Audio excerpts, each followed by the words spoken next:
In-house is more than market trends and data. It's about people and programs. From coast to coast to coast, we share stories of Canadians who are directly impacted by our funding. On this episode, we meet Dale, a senior who found herself homeless and alone during a northern winter. She stayed a few nights with friends, but desperately needed a long-term solution.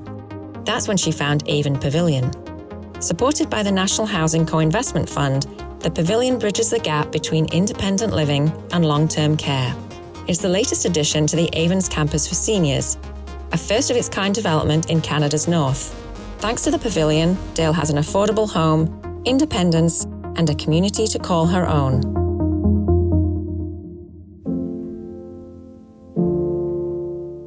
Finding yourself without a place to live is scary and destabilizing. If you're a senior in Canada's north and it's minus 40 degrees outside, it's terrifying. I had nowhere to go. I literally had nowhere to live.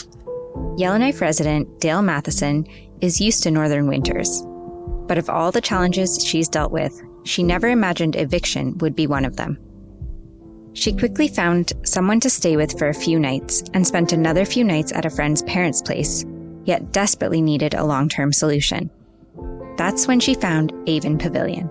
Getting a place here was like a gift from God. Dale walked into the pavilion not knowing where she would sleep that night, and walked out the proud new resident of an accessible unit, one that will support her visual impairment and allow her to age in place. Avon Pavilion is the latest addition to the Avon's campus for seniors, a first-of-its-kind development in the north. The pavilion's 102 apartments offer independence with supportive family-style living. It's the result of years of effort, collaboration, and determination, led by Avon's president and CEO, Daryl Dolany. It's also a career-defining moment for someone who has worked closely with seniors but was never quite able to influence their care the way he wanted to. It wasn't until I was able to join the Avon's team in the capacity of CEO, president CEO, where for the first time I think in my career, I was able to use all that experience to bring the teams together and actually be very creative on the outcomes.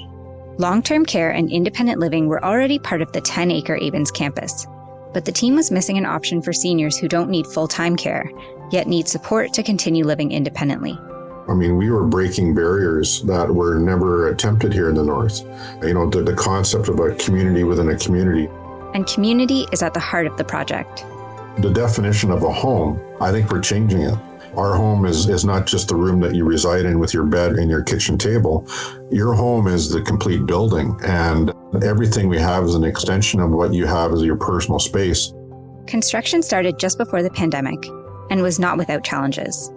Material costs skyrocketed, supply chains were disrupted, and in 2023, wildfires caused the evacuation of their workforce. It was a scary time because, again, we had so much invested at that point. But Daryl and his team pushed through. The pavilion opened in late 2024. Today, it's at capacity. Nearly half of the residents are Indigenous, a reflection of Yellowknife's wider community, and which Daryl says allows the housing to support two demographics at once. Community consultation helped the Avon's team to determine and design shared spaces, including a sewing room. Daryl's mother is an avid seamstress and helped to teach people how to use the machines. I couldn't have thought of a better person. I know she's probably very humble in saying that she didn't play a big role, but to me she has. Family and community are woven throughout the pavilion's design. Wellness areas and social spaces form part of the wider campus and are designed to encourage socializing and connection. A meal program, cleaning, and laundry services are in the works.